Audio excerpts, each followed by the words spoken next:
Salut les collectionneurs, c'est Alex, j'espère que vous allez bien. Aujourd'hui, je vous présente la statue de Ryu de Street Fighter de chez Pop Culture Shock au format 1/4.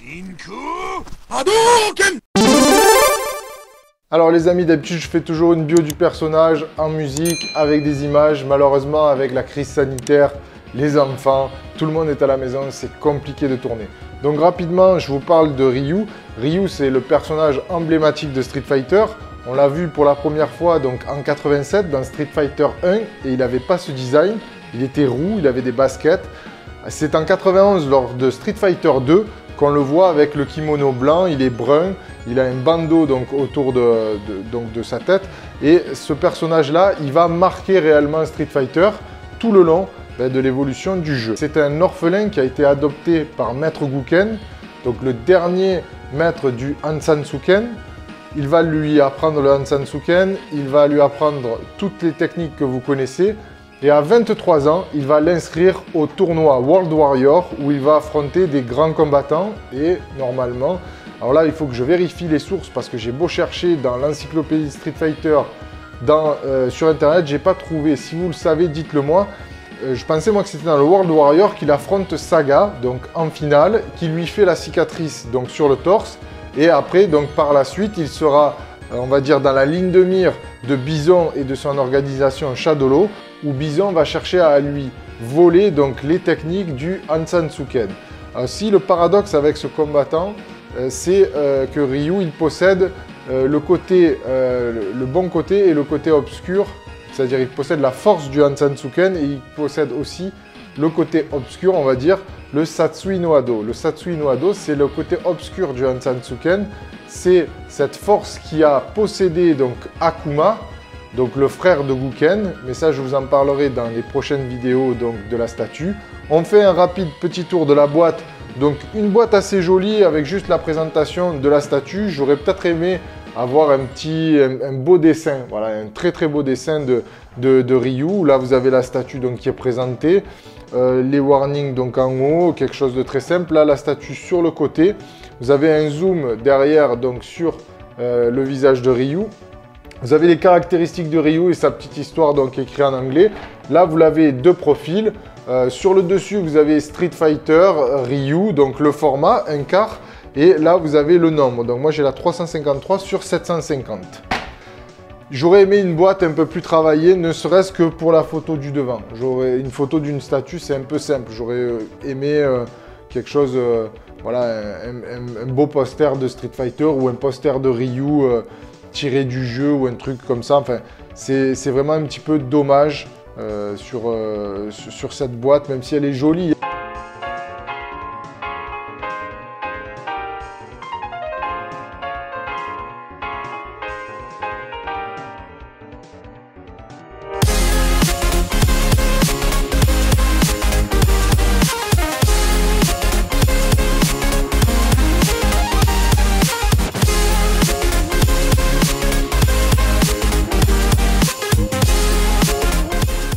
Alors, au niveau des caractéristiques techniques de cette statue, elle pèse 5,8 kg, elle mesure 44 cm. C'est une statue donc, avec un socle qui est très lourd. Alors, le socle, il est très simple, très basique, c'est vrai. Mais je trouve que c'est un petit peu à l'effigie du personnage. Ryu, c'est quelqu'un qui a juste son sac, son kimono et qui parcourt le monde. Très minimaliste, on va dire, comme personnage.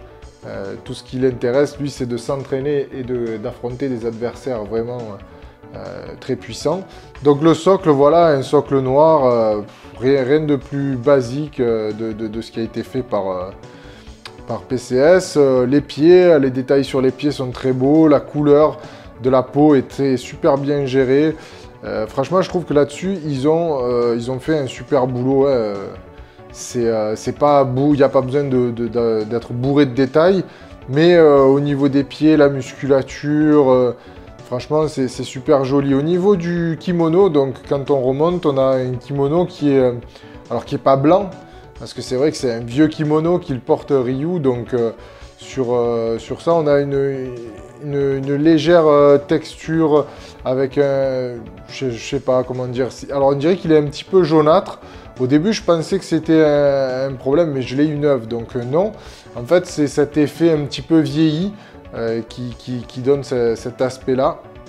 Vraiment une très très belle statue, la ceinture super bien gérée aussi. Le kimono est très beau, tombe très bien ajusté. Alors là, par contre, voilà, quand on est au niveau des bras, la musculature, les veines, ça c'est top. Au niveau, franchement, sur toute au niveau des bras, au niveau du dos aussi. Le dos, on voit qu'il a un dos super massif, les biceps saillants. Les gants aussi sont super bien gérés, ils sont pas trop rouges. Ils sont vraiment juste comme il faut. On reconnaît vraiment les gants du jeu, c'est vraiment superbe. Les cheveux, le bandeau aussi, mine de rien, le bandeau il tombe super bien. Enfin, il y a quand même un très très beau travail au niveau de la finition, au niveau de pas mal de choses. Et je dois avouer que c'est vraiment une superbe réalisation.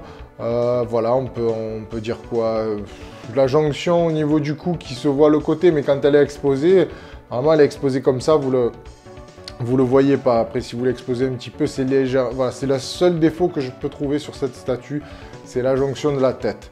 Voilà.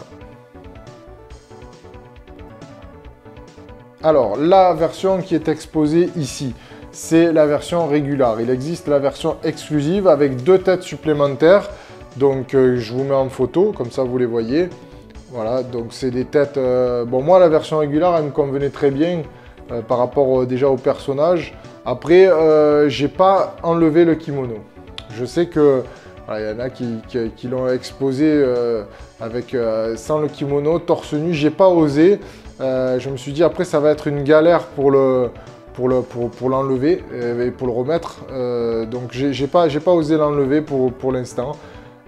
J'envisage aussi de faire gagner cette statue dans une loterie.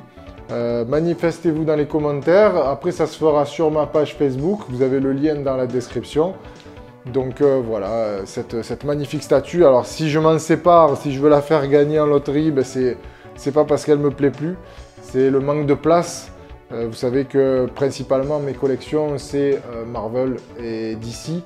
Et là, avec les pièces qui doivent arriver, la maison, elle n'est pas extensible.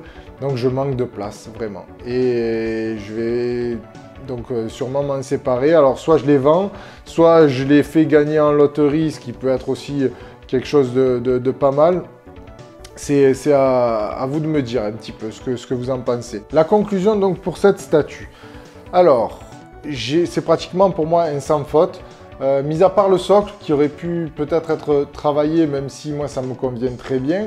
Après, il y a des petits défauts sur le socle qui sont un petit peu dommageables, mais c'est vraiment si vous regardez le truc à la loupe, parce qu'une fois à l'exposition, ça ne se voit pas. Après, tout le reste, c'est sans faute. Il n'y a rien. La jonction, comme je vous ai dit, au niveau de la tête, c'est vraiment pour être tatillon, mais sorti de là, la statue se suffit largement à elle-même. Vraiment, vraiment, vraiment. Au niveau du prix, on est entre 360 et 400 € neuve. Donc c'est quand même un bon prix pour du 1/4. Il ne faut pas oublier que maintenant, à l'heure actuelle, du 1/4 à 400 €, chez Sideshow, il n'y en a plus. On est à plus de 600 € à chaque fois. Après, si vous tapez donc dans d'autres fabricants, XM, Prime, ça s'envole encore plus. Bien sûr que la qualité aussi s'envole, forcément. Mais là-dessus, quand même, pour la qualité de modélisation, les vêtements et tout ça, c'est quand même super beau. Franchement, pour ce prix-là, moi je trouve que si on est fan de Street Fighter, il faut l'avoir. Likez, partagez, dites-moi ce que vous en pensez dans les commentaires. Je vous dis à très bientôt pour de prochaines vidéos et collectionnez bien.